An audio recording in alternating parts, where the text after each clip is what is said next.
Hello friends, तो आज के इस वीडियो में हम जानेंगे top 3 reasons for API failures. वैसे आप सब एपीआई के बारे में तो जानते ही होंगे, लेकिन फिर भी मैं एक ओवरव्यू दे देती हूँ। What is an API? Actually API क्या होता है? Application programming interface. एक एग्जाम्पल से मैं आपको समझा देती हूँ, थोड़ा सा ध्यान से सुनिएगा। आप देखे होंगे कि जब हम कभी किसी एप्लीकेशन या सॉफ्टवेयर पे काम करना चाहते हैं तो वहाँ पे हमें सबसे पहले लॉगिन करना होता है, और लॉगिन करने के लिए हमें 3 ऑप्शन दिए जाते हैं: login with Google, login with email और लॉगिन विथ फेसबुक। तो अगर हम इनमें से कभी कभी आप 2 ऑप्शन भी देख सकते हैं, तो जब कभी हम इनमें से कोई सा भी एक ऑप्शन चूज कर लेते हैं और उसमें लॉगिन कर लेते हैं तो हमें वापस से यहाँ पे अपने क्रेडेंशियल्स एंटर करने की जरूरत नहीं पड़ती है। वहाँ से गूगल या फेसबुक या ईमेल से ही हमारा जो इन्फॉर्मेशन है, ये एप्लीकेशन जहाँ पे हम लॉगिन करने के लिए बोला जा रहा है, एक्सेस कर लेता है। तो यही काम होता है एपीआई का। तो क्या आपने कभी सोचा है कि हम दूसरे एप्लीकेशन पे काम करने वाले हैं और वहाँ से हमें ये 3 अलग फेसबुक, जीमेल या ईमेल से लॉगिन करने का ऑप्शन दिया जा रहा है? कैसे हो रहा है? ये हो रहा है एपीआई के थ्रू। एपीआई क्या करता है कि 2 या 2 से अधिक सॉफ्टवेयर या फिर एप्लीकेशन के बीच में एक ब्रिज क्रिएट करता है, यानी कि दोनों के बीच एक रिलेशन क्रिएट करता है, यानी कि कोई एक दूसरा सॉफ्टवेयर या एप्लीकेशन किसी दूसरे सॉफ्टवेयर के डेटा को एक्सेस कर सकता है। तो ठीक है, तो इसीलिए हमें हर एप्लीकेशन के लिए बार बार यूजर आईडी पासवर्ड एंटर करने की जरूरत नहीं पड़ती है। हम अगर ऑलरेडी गूगल या फेसबुक पे लॉगिन किए हुए हैं तो वहाँ से ही हमारा इन्फॉर्मेशन दूसरा एप्लीकेशन एक्सेस कर लेता है। तो यही काम करता है एपीआई, और आजकल छोटी बड़ी हर कंपनियां एपीआई का यूज कर रही है। तो फ्रेंड्स, बेसिकली एपीआई कॉल से या एपीआई के हेल्प से हम किसी दूसरे सॉफ्टवेयर का डेटा किसी दूसरे सॉफ्टवेयर एप्लीकेशन में इजीली एक्सेस कर सकते हैं। अब बात कर लेते हैं टॉप मोस्ट 3 एपीआई फेलियर्स के बारे में। तो सबसे पहले जो आता है वो है थिंग्स चेंज क्विकली।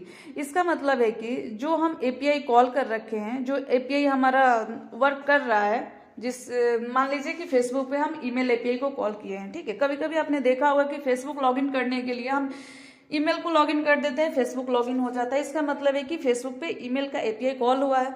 अब सपोज मान लीजिए ईमेल वाले सॉफ्टवेयर में कुछ चेंजेज होते हैं, तो हम जिस एपीआई को कॉल कर रखे हैं अपने फेसबुक में, उसके लिए अब क्या होगा, जो नया से ईमेल में कुछ चेंजेस हुए हैं तो वर्जन चेंज हो गया है, ठीक है। अब नया वाला वर्जन को इम्प्लीमेंट करने के लिए हमें कुछ अलग फॉर्मेटिंग, कुछ अलग सिंटेक्स, कुछ अलग न्यू आर्गुमेंट्स की जरूरत पड़ सकती है, और हो सकता है कि वो जो एपीआई कॉल हुआ है हमारे दूसरे सॉफ्टवेयर में वो अच्छे से काम ना करे, ठीक है। अनएक्सपेक्टेड एरर आ सकता है। ये हो गई नंबर 1 फेलियर। दूसरा हो गया communication breakdown. Let's talk about communication breakdown. तो फ्रेंड्स, कम्युनिकेशन ब्रेकडाउन का मतलब होता है कि मान लीजिए हम जिस भी सॉफ्टवेयर, जिस भी प्रोग्राम या किसी सर्विस को एक्सेस करना चाहते हैं, तो प्रोग्राम या सर्विस कहीं ऑनलाइन कनेक्टेड है, ठीक है, ऑनलाइन रन कर रहा है, चाहे वो किसी सेम डेस्कटॉप पे हो, लैन पे हो या फिर सर्वर पे हो, ठीक है। अब सपोज मान लीजिए फेसबुक के सॉफ्टवेयर से हम ईमेल वाले सॉफ्टवेयर को या प्रोग्राम को एक्सेस करना चाहते हैं, और ईमेल का जो सॉफ्टवेयर है या प्रोग्राम है वो किसी सर्वर पे रन कर रहा है, और वो सर्वर किसी भी रीजन की वजह से ऑफ है, ठीक है। तो ऐसे सिचुएशन में हम ईमेल वाले सॉफ्टवेयर को एक्सेस नहीं कर पाएंगे फेसबुक के सॉफ्टवेयर से, ठीक है। अगर कोई लॉगिन करने जाएगा लॉगिन विथ ईमेल, और ईमेल का जो सर्वर है या ईमेल का जो भी सर्विस है वो स्टार्ट नहीं है, रन नहीं है, या जहाँ पे हमारा ईमेल वाला सॉफ्टवेयर है वो कंप्यूटर ही बंद है, तो हम ईमेल का जो एपीआई है हम उस पर काम नहीं कर पाएंगे। तो यही होता है कम्युनिकेशन ब्रेकडाउन। तो जिस भी एपीआई को कॉल किया है हमने अपने प्रोग्राम में, उस प्रोग्राम के सर्विस को या उस प्रोग्राम को या तो लैन में हो या फिर सेम डेस्कटॉप पे ही क्यों ना हो या फिर आईपी एड्रेस पे ही क्यों ना हो, वो कहीं ना कहीं सर्विस को हमें कनेक्ट करना पड़ेगा। अगर किसी भी वजह से कनेक्शन फेल्ड होता है तो हमारा एपीआई काम नहीं करेगा। तो फ्रेंड्स, 3rd एपीआई फेलियर का रीजन है bad data is no excuse. इसका मतलब होता है कि हम जिस एपीआई को कॉल किए हैं अपने प्रोग्राम में, यानी कि फेसबुक के प्रोग्राम में, फेसबुक का जो हमारा सॉफ्टवेयर है वहाँ पे अगर हम एपीआई कॉल किए हैं ईमेल का, तो हमें नहीं पता है कि ईमेल का जो एपीआई है वो किस फॉर्मेट में डेटा एक्सेप्ट करेगा और किस फॉर्मेट में हमें एज अ रिजल्ट डेटा हमें रिटर्न करेगा एज अ रिजल्ट, ठीक है।